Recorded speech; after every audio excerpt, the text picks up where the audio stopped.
The broadcast is now starting. All attendees are in listen-only mode. Hello, hi there. Welcome to today's webinar. This is Simone Turek from John Burton Advocates for Youth. We're going to give people just maybe another minute to join, and then we'll go ahead and get started.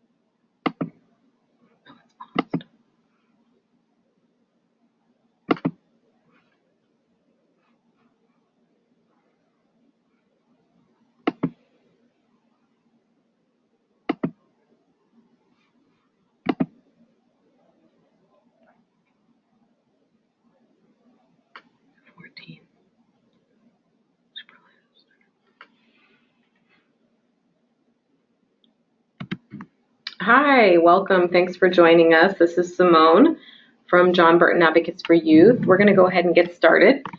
As you all know, this is a private webinar for the housing programs participating in the second cohort of the Beyond the Safety Net initiative. And today we're going to talk about implementing Persistence Plus with the college students in your programs. And I didn't put the technical information on the screen as we usually do with web seminars because there's just a small group of you.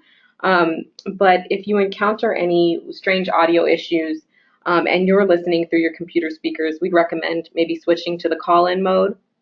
And you can get the call-in information from your control panel if you uncollapse the audio section of that control panel. And on that note, today we are doing something a little different. We usually present using our phones because we find that the audio is a little more reliable, but we're actually going to present, we are presenting right now through our computer speakers because we have a couple YouTube videos, very short clips to show you, and what I've learned is that you will not hear them unless we're presenting through our computer speakers. So let us know if you do have trouble with audio so that we can kind of keep tabs on the quality of the audio.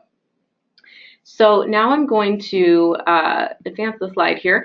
Today I'm joined by Cecilia Lee, and Cecilia is the Director of Strategic Engagement with Persistence Plus, and she's really been the point person that we've been working with this whole time to get Persistence Plus implemented with the first cohort, as you know, which has been the youth in those, the college students in those programs have been receiving nudges via text through Persistence Plus since January of this year. And so Cecilia and I have worked very closely together on getting that up and running. And so she's going to join us today and talk a little bit about Persistence Plus, help everyone kind of understand what it is, and we'll talk about how to implement this with your students, so kind of what the next steps are, and we'll also take questions from all of you. So throughout the presentation, if you have questions, make sure to go into your control panel, uncollapse that questions section, and submit your question, hit send. And then at the end, we'll spend 10 to 15 minutes just going through those questions and answering them. So as you all know, the goal of the Beyond the Safety Net initiative is really to improve the capacity of housing providers to support current and former foster youth and homeless youth in applying for, enrolling in, and persisting in college. And Persistence Plus, which provides nudges, via text message to support youth in college, was something we really looked into as a tool to increase persistence. It was something that was definitely identified as a significant challenge during kind of the pilot project, and we were really trying to get creative and look at what's evidence-based, what is really going to speak to students. And it also made sense to us because we were hearing from providers that it was a challenge to really, particularly in the larger geographic areas, to stay in tune with the kind of many academic calendars of the schools youth were going to. And then Persistence Plus was kind of a way to ensure that youth are receiving kind of those extra reminders, staying plugged in, deadlines, supports available. And you'll hear shortly from Cecilia really that Persistence Plus is more than deadline reminders, but it was an additional kind of uh, something that really got us interested in looking into this. So, as I previously shared, as part of the initiative, we're funding Persistence Plus to reach all of your youth in college. So initially, those who are enrolled in or who are intending to enroll in college for this coming fall will be connected, and we'll talk later about how youth, you might have come into your program after this August will be connected. But we'll be providing this basically from August 2018 until the end of September 2019, and we'll talk a little bit more later about those types of details. And as you know, as I mentioned, we're implementing Persistence Plus on a somewhat phase-in basis. So we've implemented with the first cohort, and Cecilia will also talk a little bit about kind of what we've learned from that experience so far. So now I'm going to pass it over to Cecilia, who's going to kind of help familiarize everyone with Persistence Plus. Thanks, Simone. And hi, everyone. This is Cecilia Lee from Persistence Plus. I'm thrilled to be able to connect with you today and to be able to partner on this initiative and support the very important work that you're doing to guide your students through their college journey. And so the idea of nudging is intended to meet students where they are and to recognize that students need support, not only with the academic and financial challenges, but also what we call psychosocial challenges. So feeling like they don't belong in college, being overwhelmed with managing school alongside their other responsibilities, feeling like they don't have a roadmap for how you do college and feeling like they can't ask for help. And so at Persistence Plus, we're seeking to address all of these challenges by providing students with personalized and interactive nudges throughout the academic year. And some of the things that these nudges address are helping students to set and follow through on academic goals, navigate important steps like priority registration or financial aid renewal, develop a sense of belonging in college, seek help from campus resources like tutoring and advising, and knowing that there's nothing wrong with that and that it's sort of a normal and expected part of college. To be able to productively reframe obstacles and know, for instance, that if they fail one test or have one setback, that doesn't mean they don't belong in college, and there's resources that can help. And then to connect their studies to their personal goals and values and keep that motivation going to really connect what they personally value with their college degree. So we, a few years back in 2014,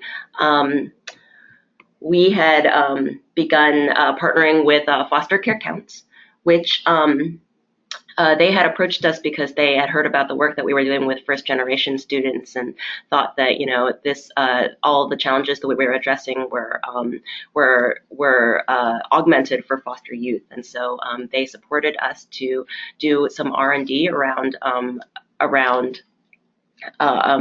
adapting our model for foster youth.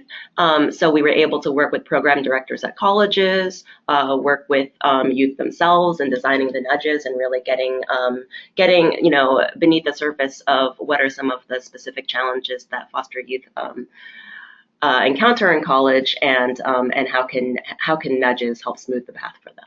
And so we began in 2014 with UC Riverside and have expanded to a number of colleges throughout the state, and now are thrilled to be working with John Burton Advocates for Youth. So I want to talk a little bit about the impact that we're seeing with foster youth from our work with foster care counts. And so we are thrilled to be able to collaborate with our college partners to measure retention from term to term. And what we're seeing is that foster youth who use Persistence Plus are persisting to the next term at a rate 12 percentage points higher than the youth who opt out. And then when we look at year-to-year persistence, we see that that the increase for youth using Persistence Plus is 14 percentage points, and so there, it's 56% of youth who use Persistence Plus came back for the next year, compared to just 40% who were not using it. And then finally, we are thrilled to be able to say that the foster youth enjoy getting the nudges. 95% of them say that they recommend them for other foster youth, and I think a little later I'll show you some of the more specific feedback that they have about it and how they've mentioned that it helps them in their college journey. And then quickly just want to talk about some of our impact nationwide. We are working with tens of thousands of students across the country, not just foster youth, and have been had the opportunity to do a couple of gold standard evaluations. And so we've seen a 10 percentage point uptick in persistence at community colleges, saw a 6 percentage point increase in graduation for students most at risk. And then I think, some interesting things we'd be able to measure are some of those interim success metrics, such as students' use of campus resources. We saw an increase of students 5 times more likely to use math tutoring who were getting the nudges. And then I think one interesting finding that we collaborated with our partners on, some of our partners who had a coach or advisor working closely with the student, like many of you do, was that, we always have some of those students who are like MIA and don't respond to their advisor or case manager. And we actually find that 25 to 30% of those students, even when they're unresponsive to their case manager, do respond to nudges on Persistence Plus. So there I think that we are seeing that it's a way that students can engage a little differently and receive support on their own terms. So I want to talk a little bit, Simone alluded earlier that the nudges are customized in some different ways and are thus able to provide students with more personalized support. So nudges are tailored for who students are. So a foster youth, would get nudges, they might get advice from another foster youth, or a first generation student might get advice tailored for them. Nudge content is customized for the college the youth is attending, and so all of the nudges are aligned with important dates and deadlines on that college's academic calendar. For instance, FAFSA renewal deadlines or priority registration, and so the nudges are synced up with those dates and motivate the youth to take advantage. And then, they can also point youth to specific resources at the college, such as tutoring or advising, the EOPS program at the college, the foster youth support program at that college. And so it's a way to be able to, I know many of you are working with youth who are dispersed across several different colleges. And so it's one way to be able to keep up with the particular dates, contexts, resources at all of those individual colleges. And then I think that, one cool thing that I appreciate about the platform is that it responds to what the youth are saying in real time. And so some of the nudges are questions. They might ask the youth about their motivation or stress levels in college, or what their goals are, what are their motivations for getting their degree. And depending on what the student is saying, they'll get messages that respond to that. And so the messages are intended to be conversational. They're intended to address students' particular needs and challenges. So someone who says that that they're experiencing that their biggest challenge is procrastination might get a different message down the line than someone who's saying their biggest challenge is that they feel like they don't belong in college. And then, we're gonna play a brief video that's intended to give you some perspective on what the nudges look like from the youth perspective.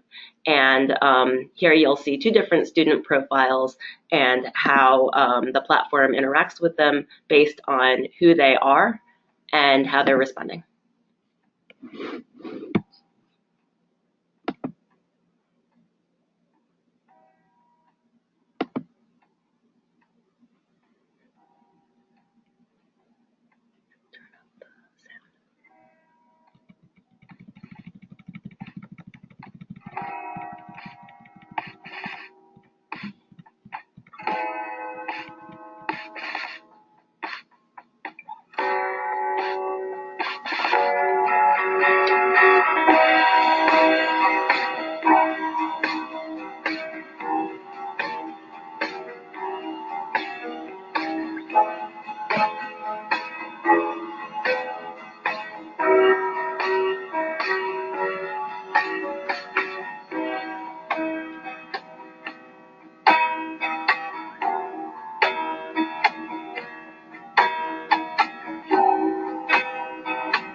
All right, I'm hoping you guys can hear us again. Let's see, give us 1 second to get back on track here. There we go. And make sure you guys can see what we see. Okay, so let's continue on. Cecilia, go ahead. Thanks. So I hope that I gave you all a sense of what the nudges look like, some of the strategies that we use both to help students with the navigating the procedural aspects of college, as well as increasing motivation, that sense of belonging. And then I just want to share a little bit, I feel like people often ask us what the youth think about getting the nudges, and we're happy to be able to say that overwhelmingly positive feedback. I think that some of so these are all comments from foster youth on our platform, and some of the themes that we hear, most frequently are that they found them motivating, that they got a message just at the right time when they were feeling low or struggling in school, and that it made them feel as though their college cared about them. So to shift over to, we have, we're working with a cohort of students in this initiative who began on the Persistence platform in January. So just wanted to give you a sense of what colleges they're attending. Whoa. And so here, the youth are attending 48 different colleges, and that's 41 California community colleges that you see there in the blue, and then they're also at 7 CSUs in the orange. And they're excited to be able to add to this list with adding your students to the platform. And then, I think that before we turn over to the logistics part of this, I want to talk a little bit about what we're learning from the first cohort. So it's still early. Students have been receiving nudges since January, but I think that we're seeing some encouraging trends. So we have 162 youth on the platform, and 59% of them are responding to nudges. So I think what we also hear is that even the youth who don't respond, when we have the opportunity to talk with them, often they say, oh yeah, I read all of those messages and I went to my professor's office hours because of them. And so, I think that even the ones who aren't responding doesn't necessarily mean that, they are oftentimes still reading the nudges and benefiting from them. So we see that, some students don't respond to all, some may respond to some nudges, and then some are incredibly engaged, and our most frequent responder has responded 27 times. What we've seen, some of the themes that are engaging the youth most and that they're responding most about is how they're feeling about the term and their studies, and we sort of use these temperature checks to send them additional messages that can support them. Setting and following through on goals. And so the nudges will actually prompt youth to set long-term and short-term goals, whether that's a goal for the semester, a goal for the week. The youth, will articulate their own goals. And then the nudges actually will remind them of their goals and help them to follow through on them. And, in particular, we might ask youth to name a time and place when they're going to act on their goal, which we know increases the probability that they're going to do so. So if they say that they're going to study at the library on Wednesday they would get a message saying your goal was to study at the library today and how's it going? And then depending on what they say, the platform will actually, if they're having challenges, we'll walk them through some steps to articulate what got in the way of their accomplishing their goal and what they, what they could do differently to be able to meet it. So just some quick examples of goals that the youth in cohort 1 have set. I'll just read out a few examples. To exchange contact information with classmates in each class, to exchange notes and study together on exams, to resubmit my FAFSA, socialize with others, get a good grade in statistics. So these are the kinds of goals that the youth set and would be supported on the platform. And then other themes that have been engaging youth are nudges about using the resources that are on campus and are so crucial to supporting them, such as TRIO, EOPS, and foster youth support programs. And and then nudges about growth mindset and helping them realize that that with work they can increase their skills, they can bounce back from mistakes. So now, I wanted to be able to give you all a sense of a perspective from a program director at one of our college partners who has been working with us for a few years now. And so we're gonna play a little audio clip from Chris Deck from Moreno Valley College. Wanted us to join us today, but had a scheduling conflict, and so we're going to play a short clip from what he shared with the providers in Cohort 1, and basically just his experience in working with Persistence Plus and what he feels that the program and his youth have gotten out of it. Fine, either way. But I'd like, and Chris is going to talk a little bit about his experience with Persistence Plus with his Guardian Scholar students. Good afternoon, everybody. Thank you so much. And so I coordinate the Guardian Scholars Program, Foster Youth Support Program at Reno Valley College. And, since we've been using Persistence Plus, for the past two so years now, I've been able to get some perspective on it and really talk about it from, a staff perspective in programs, and also, some of the feedback that I've been hearing from students in our programs. And so just to start off with, something from our staff perspective, the main thing that I really like, it's obvious, but it's very important for us, is the model in which these messages are delivered through text message. We obviously email our students, we talk to them in person, but we know just how young people are communicating. It's through text, it's through their phones, and that's really important for us to have that other way to be communicating with them. It really increases our contacts with them. From my perspective, we're a program here on this campus of basically one. It's me, and we have a couple of peer mentors that we just hired this semester. And so what that means is, like, when I'm unavailable or if I'm in meetings or whatever happens, and I might miss students, and that's obviously very frustrating. But having Persistence Plus is sort of like we're in constant contact in a way with our students, checking in with them, making sure that their needs are being met. And the other part about that I really like is that, as mentioned before, the messages are contextualized to the specific campus that the student attends. And so when there's a suggestion that, if a student, students tend to do better in math when they seek tutoring, they not only will get that message, but they'll get the message that, tutoring is available in this specific room on this specific campus. So they know exactly where to go to get that help. And that's really cool, and just really more direct than a lot of other supports. From our student perspectives, what I've been hearing from them is that the main message that when I ask them about, hey, you're getting these messages, how's it going? Do you like them?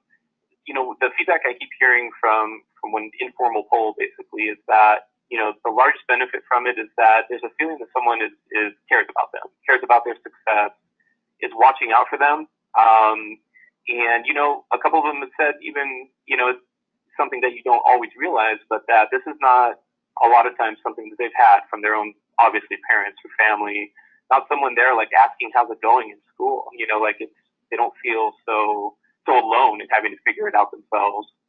So that seems to be a consistent, message that comes across.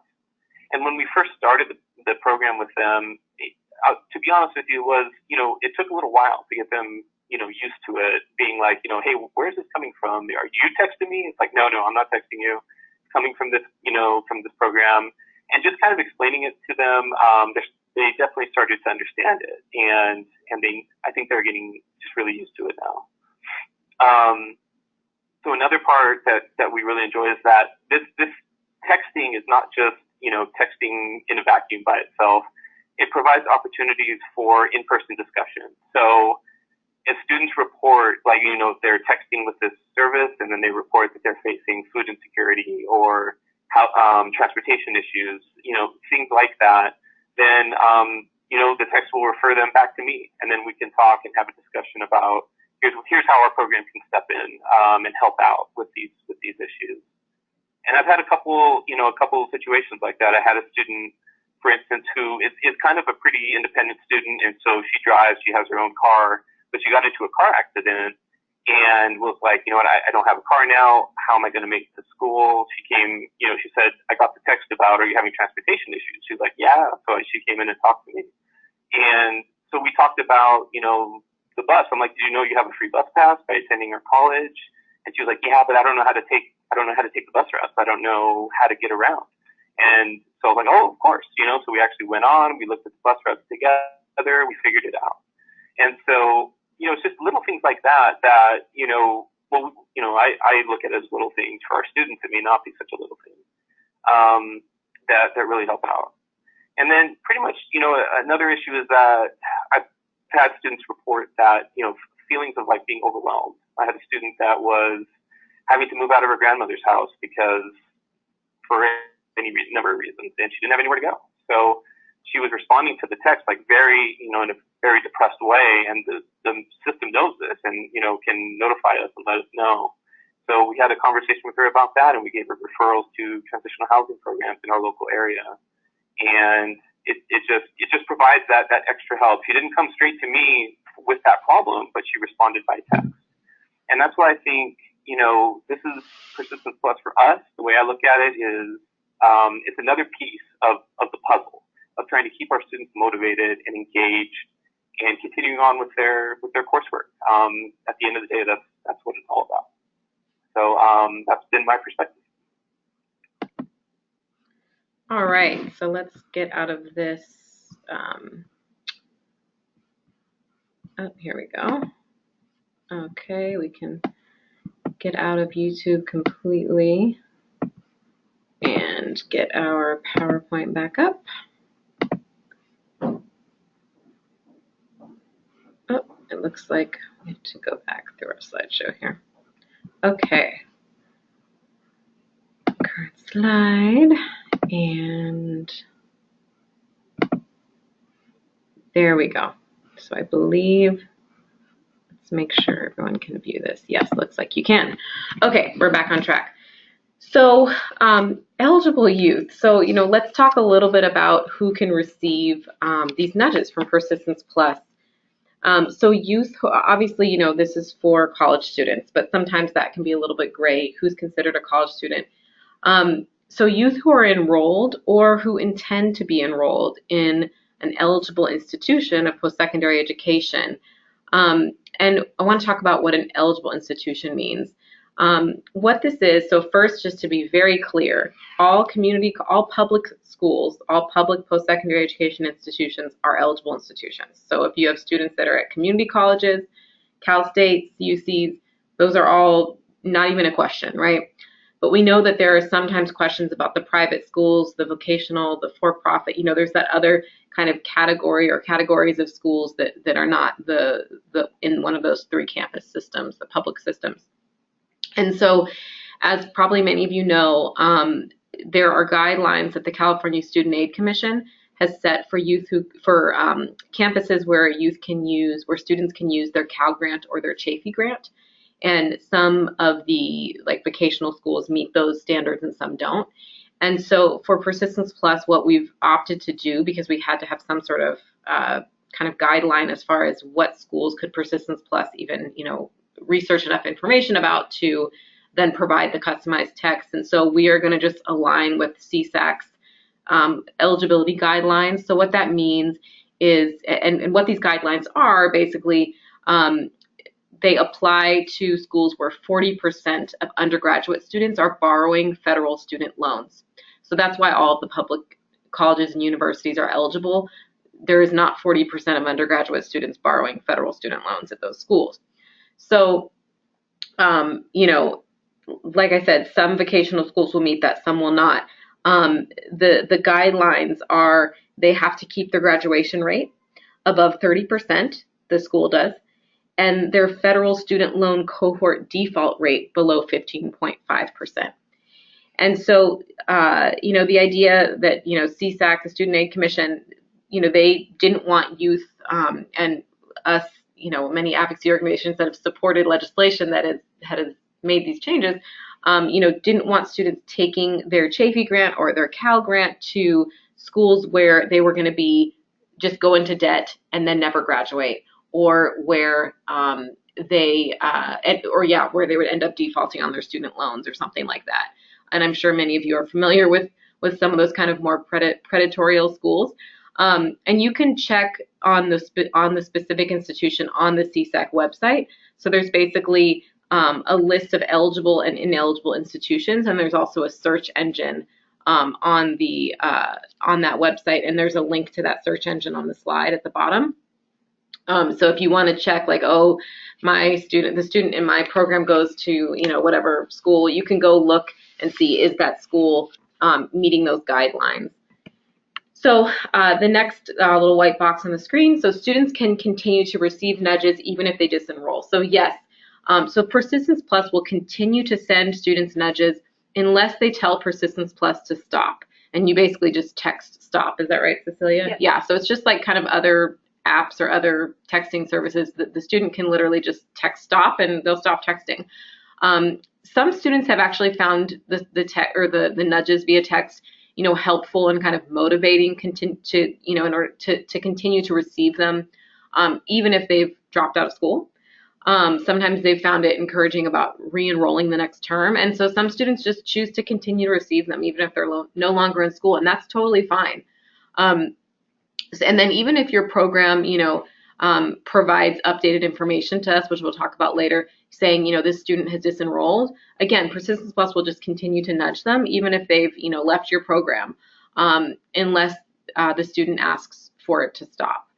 The third box, students can continue to receive nudges even if they change their mind about enrolling. So, again, if you provide a list of students, which includes someone who's not currently in school but who plans on to be in school this fall, but then that doesn't happen, that's okay. We know how these things go, plans change. Again, Persistence Plus will send nudges unless the student tells them to stop. So we're really putting the student, in the driver's seat here. And then lastly, students who transition into your program after the start of the semester can receive nudges. So we know that there's turnover in programs, youth exit, youth enter, your housing programs. And so clearly, once you provide the information on your current youth, there will be a point when you get a new youth who's in college that comes into your program, but we won't have their information. So what we'll do is we'll have a kind of a follow-up information collection period where programs can kind of update their list with any ads during the semester. And we'll talk about some of those logistics in a second. And then again, if we, because we'll be collecting information each semester, if we miss them in the follow-up because they came toward the end of the semester, we'll catch them at the start of during the spring term. So they may not get nudges immediately, but we will get them hooked up. So we're trying to kind of add in as many opportunities as possible to make this readily available. So, let's see, there we go. So the timeline. So in late August, when the fall semester starts for many colleges, youth will start to receive nudges. And this will go through the spring semester and then the summer semester of 2019. And so you're probably wondering, what does the summer semester look like for nudges if youth, aren't in school? Summer nudges reinforce students' sense of belonging as a college student, excitement about returning in the fall, prompting them to register, things like that, might surface challenges that might be preventing them from re-enrolling. And then obviously if the student's in summer school, they'll be, that it'll be helpful for their attending school during the summer. And then we'll be winding down at the end of September 2019. If programs want to continue for their youth to receive nudges, that is something that's possible, but you would have to do it directly through Persistence Plus. So you'd be talking with Cecilia about what that might look like and what the cost of that might be, because it would, we would no longer be funding it. And you can always, if that's something that you're interested in down the line, reach out directly to Cecilia about that. So next steps. So kind of how are we going to get up and running in August? So the first thing is really gaining consent from your youth who are enrolled or who are intending to enroll in the fall to pass on their information to Persistence Plus. And this is kind of getting consent in the same way that they would consent on their phone when they download an app, right? You can't just start texting someone without asking them. So we here at John Burton Advocates for Youth and Persistence Plus, we don't actually need anything signed or any sort of release, but because you are passing on their information, obviously you want to make sure that you have asked them for their permission as adults to share their phone number and the other information that's being asked for. So we've created a kind of a flyer to provide information on Persistence Plus to youth that's kind of simple, like just not a whole bunch of pages and pages of text and information, but kind of a simple flyer. Here's what it is. And then we've created a sample consent form that you can use, but you can also choose to create your own if you feel like you need to add more information to it.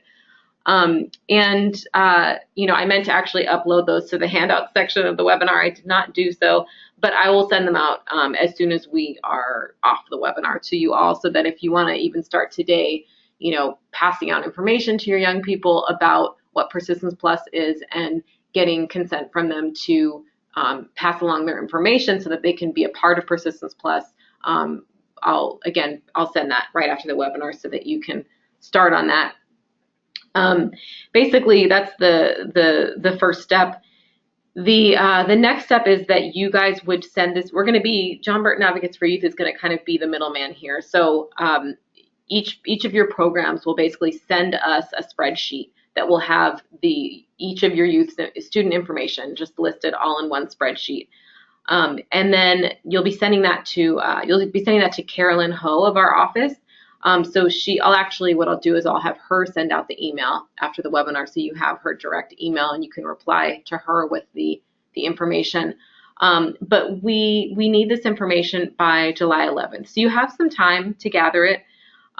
We had a much shorter turnaround time for the first cohort, and we found that was a little bit tricky because people were like, well, I don't meet, the case managers aren't meeting with the youth till, this week, and then we have to, sometimes one of them might miss their meeting. There was just struggles with, we had Thanksgiving was happening, so it was like we lost days. So it was just a rough kind of short turnaround time. So we tried to definitely make sure in this go around that we give you guys enough time.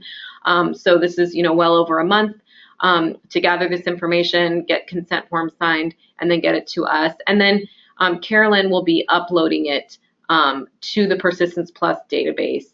And she'll be doing that on July 13th. And then that means late August, your youth will start getting the nudges. And what Persistence Plus will be doing between July and August is gathering all of that information on the colleges so that they can customize the nudges. So because we're gathering information from you all on your youth that include, some of it is, birthday, name, phone number, school. We know that you're going to want to know kind of what privacy protections Persistence Plus has in place, make sure that the youth's information is protected. So in a second, I'll ask Cecilia to talk a little bit about that. But I should have probably turned to this slide earlier. This is just on the consent form that I mentioned. So basically, again, we don't need you to send us the consent forms. You basically hold on to them yourself, keep them in a file somewhere, and we'll send you those. So I want to turn back over to Cecilia to talk a little bit about Persistence Plus privacy protections, and then talk a little bit about what information is gathered. Yep. So thanks, Simone. So we take student and youth privacy extremely seriously. Just want to be able to summarize some of our practices around that. So we follow industry best practices regarding system security. As Simone mentioned, all of the student information is transmitted on our secure server, so never through insecure means, and it's uploaded via a FERPA compliant process. The student information is never used for any other purpose than sending the students nudges, and so they'll never be contacted outside of this project or anything like that. Our practice is that we request the minimum amount of personally identifying information that we would need to serve the youth. So, we don't want anything like their social security numbers or anything like that that's not necessary for us to be able to know more about them to send them nudges. And then finally, we're serving tens of thousands of students across the country and internationally, with a number, at a number of college partners, and our system has never been hacked. So happy to answer any more questions that may come up about that, but if you would like to, you can download our full privacy policy that's linked at the bottom of the slide. So then I want to talk a little bit about this template that you're going to receive, and that asks for information on the youth and why we request it. And so basically, mobile phone number, obviously we need to be able to send them texts. But the other information is actually some of the demographic information that we use to customize the nudges. And so for instance, they're, as I described, they're going to get nudges specific to their college. They may also get different nudges depending, we serve I know in this project it may be less relevant, but we serve a full range of students from traditional age to returning adults, and so they may get different nudges depending on age. We might nudge students differently if they're part-time students. Strategies to balance their time, to keep engaged. Encouraging them if possible to continue to consider. Talking with an advisor about their credit load so that they can be able to progress, through college in a reasonable time. And so these are all first generation. We have a number of nudges tailored toward first gen students, and advice from other first gens, as well as nudges based on studies that have been effective with supporting first gens. And then finally, I want to just touch on this last bullet, the staff member emergency contact. So some of you may be wondering what happens if a young person ever sends a concerning message, for instance, that they're considering self-harm or harm to someone else. We're fortunate to be able to say that is incredibly rare, but it does happen, and we always need to be prepared in the event of that. And so essentially what we're asking for is for you to designate someone on your staff who we could be able to contact in that instance, and be able to coordinate on reaching the youth as appropriate. And so we would be requesting, usually with our campus partners, this might be a high-level campus administrator. It may be the director of your program. It's up to you to designate who you would want that to be. With Cohort 1, we have not had this come up yet, and hopefully we'll continue not to in the future. But it should be someone who is ready for a call that may be after hours that a youth may be in distress.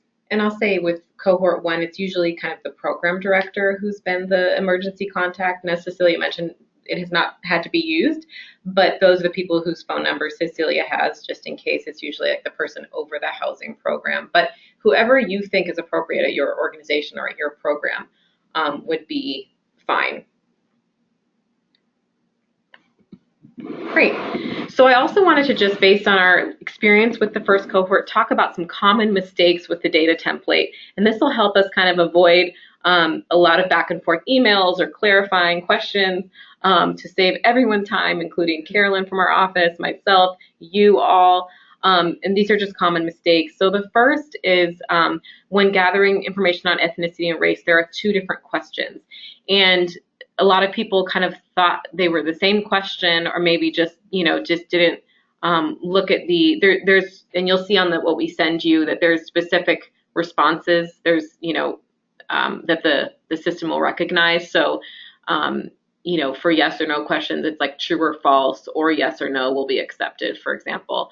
Under race and ethnicity, as you can see, the categories there are, specific things. And so just to clarify, ethnicity for Persistence Plus, for the information they gather, when they're asking about ethnicity, they're simply asking about whether or not the youth is Hispanic or Latino. So it's really kind of a yes or no question, right? It's either they're Hispanic or Latino, or they're not Hispanic or Latino. And of course, there's an unknown box as well. But a lot of people just kind of didn't answer. They just put basically the answer they put under race, under ethnicity. So just to clarify, ethnicity is just asking whether the youth identifies as Hispanic or Latino. race is then the more traditional question that we see on many forms of the various racial groups. And not to get real deep with this, but it really has to do with when you look at this in a kind of a technically correct way.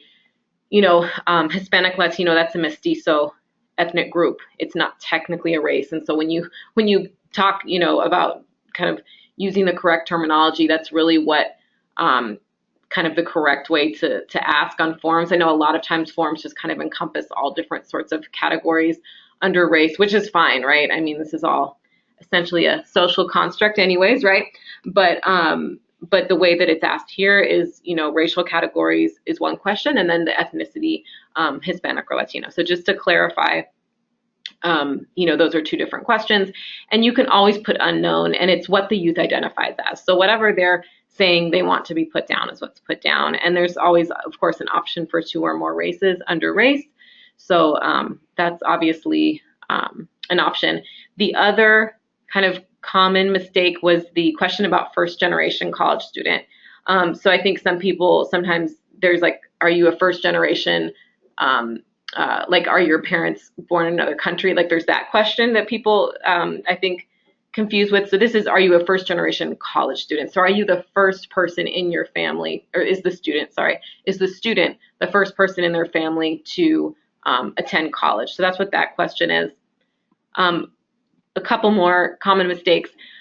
So has the student transferred from another school? So they're not asking if the student necessarily just has transferred from a community college to a 4-year, because I know a lot of times that's what when we think about transfer students, that's what we're referring to. But this is just actually asking, has the student transferred from another school, period? Okay, so it could be community college to community college to 4-year, doesn't matter.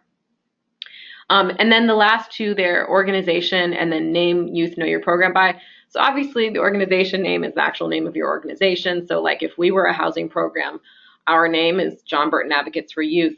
But if we had a housing program and say it was called J-Bay Commons, we might want to put J-Bay Commons for name, youth, know your program by, because, maybe youth don't say I'm in John Burton Advocates for Youth's housing program. They might say I'm with J-Bay Commons.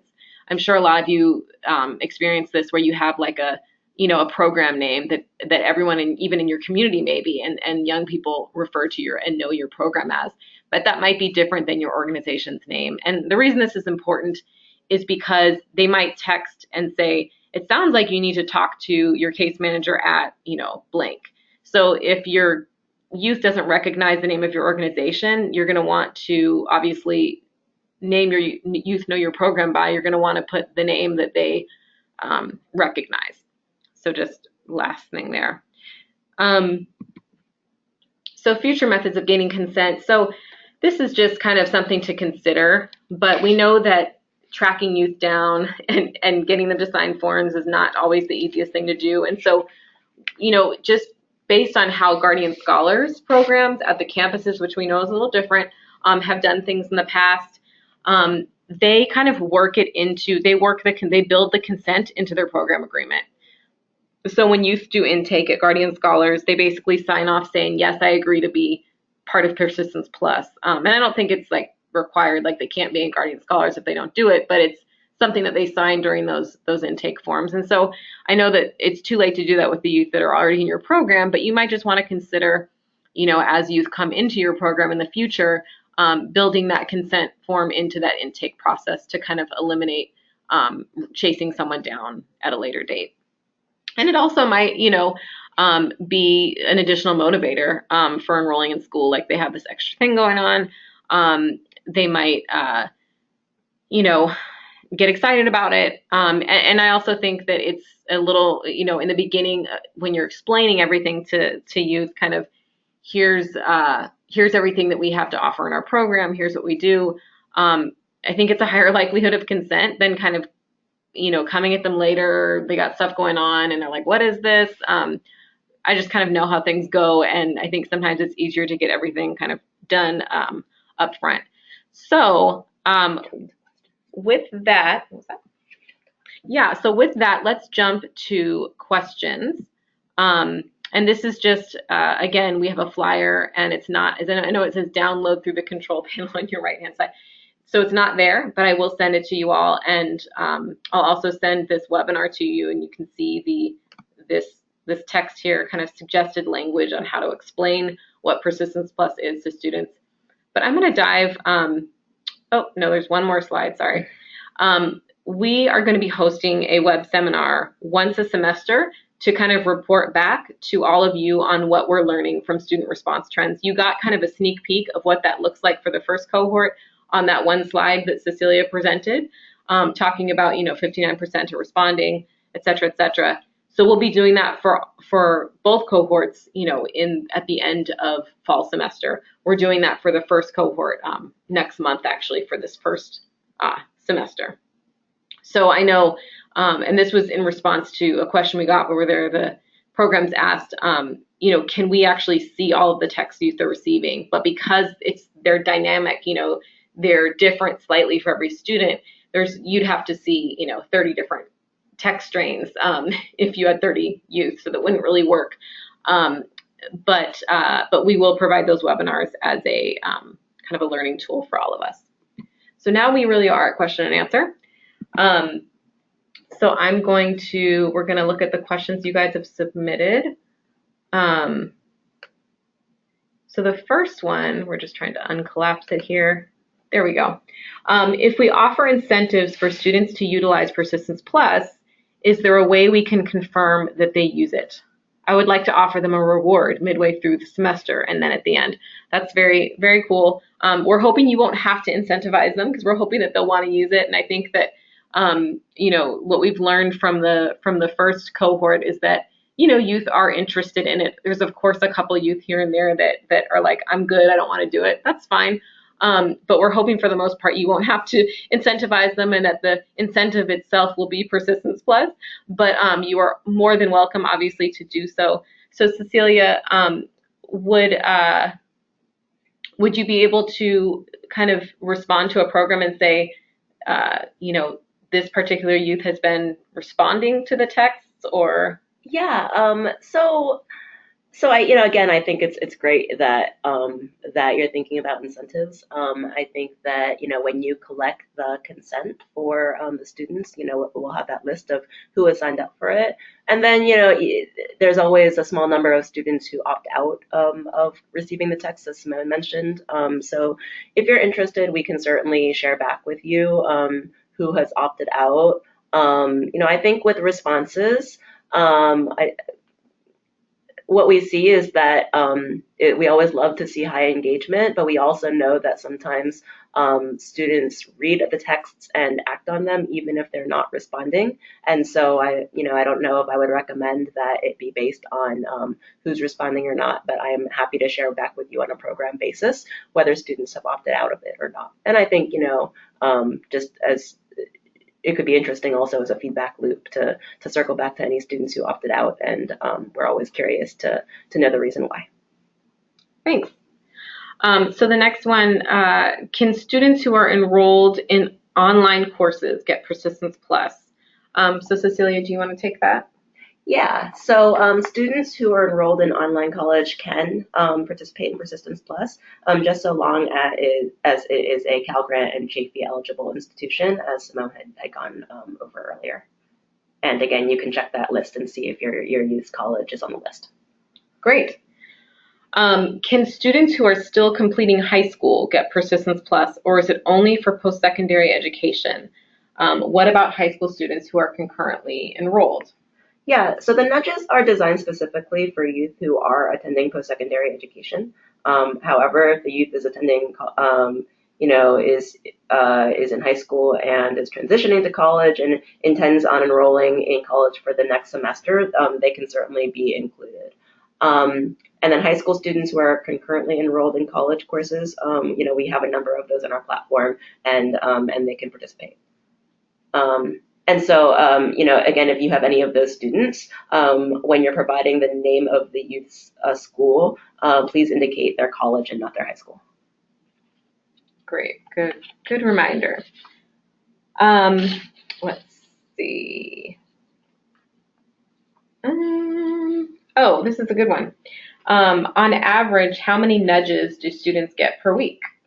Okay, yeah, students get nudges 2 to 3 times a week, but it varies based on several factors, including how frequently they respond. So youth who respond more are, as you saw, some of the interactions are conversational and can go on for a while, and so the youth who respond more will get more nudges. Great. And then a question that we definitely got a lot from the first cohort was what happens if the youth's phone number changes? Because I know we all know that happens a lot. Kind of who do we notify? And so I'll let Cecilia take that one. Yeah, there are a few different ways that that you can let us know, and really when we work with you to do what's the easiest for you. And so so one way is that the student can let us know via text before it changes. Like if they know they're going to be getting a new phone, they can just text back to the number where they're getting the nudges, and we'll get their new number and change it. Or you, as the program contact, can email me directly at my email address and just let me know that that a youth or several youth's phone numbers have changed, and we'll update that right away. And if those two things can't happen, then we can certainly catch it during the next data upload for the next cohort. So for example, the next term when you're uploading new students, we'll also ask for any updates on current students if their phone number has changed or if they're they've now attending a different college, and we'll be sure to get those updates in. So we have a question here. I'm not sure if I quite understand what it's asking, so I'm going to ask the person to elaborate. But the question is, do you have any experience with the first cohort, including Persistence Plus, within their life skills program? I'm trying to think what exactly is being asked. But if you want to elaborate a little bit, we're happy to answer the question. And that's an interesting question, and would love to learn more about how you see that happening or what the opportunity could be. I know many of you that you're all doing deep work with cultivating life skills, and I think a lot of the nudges are complementary to that. With promoting youth self-efficacy and motivating them to engage in help-seeking behaviors and so on. Those are all what I would consider life skill domains that we apply to the college setting. And so if you want to, happy to talk with you either offline about that or if you'd like to elaborate more now. But we haven't gotten any explicit feedback from programs in the first cohort about how they're integrating that. But I think that it's a good idea. Okay, so then, did the programs give credit for their activities with their professors, learning and participating in the on-campus resources? Yeah, so I think that's an opportunity that we should think about more because we have not gotten any feedback from the first cohort that they were interested in integrating with their life skills curriculum, or that they want. But I think that this is a good. The person who asked the question, happy to talk with you more about how we could facilitate that. Yeah, so reach out to us, and we can definitely have a longer conversation about this. So we are at 11 o'clock. I really want to thank everyone for joining us. And if you have staff members that weren't able to make it on the web seminar, we did record this, so they can always watch it at a later date. I'm going to have Carolyn with our office send out the spreadsheet where you can all include your information and then send back to us, and also an instructions sheet that goes with that spreadsheet. We'll also include the youth flyer, so if you want to just provide that to your youth or kind of need some assistance in explaining Persistence Plus to your youth, that'll help there. And then I'm always available. Feel free to reach out to me via phone or email if you have questions later that come up about Persistence Plus. And if there's something I can't answer that's a question for Cecilia, I can loop her in very easily via email or phone as well. So thanks for joining us today, and I hope you all have a great rest of the week. Thanks, everyone.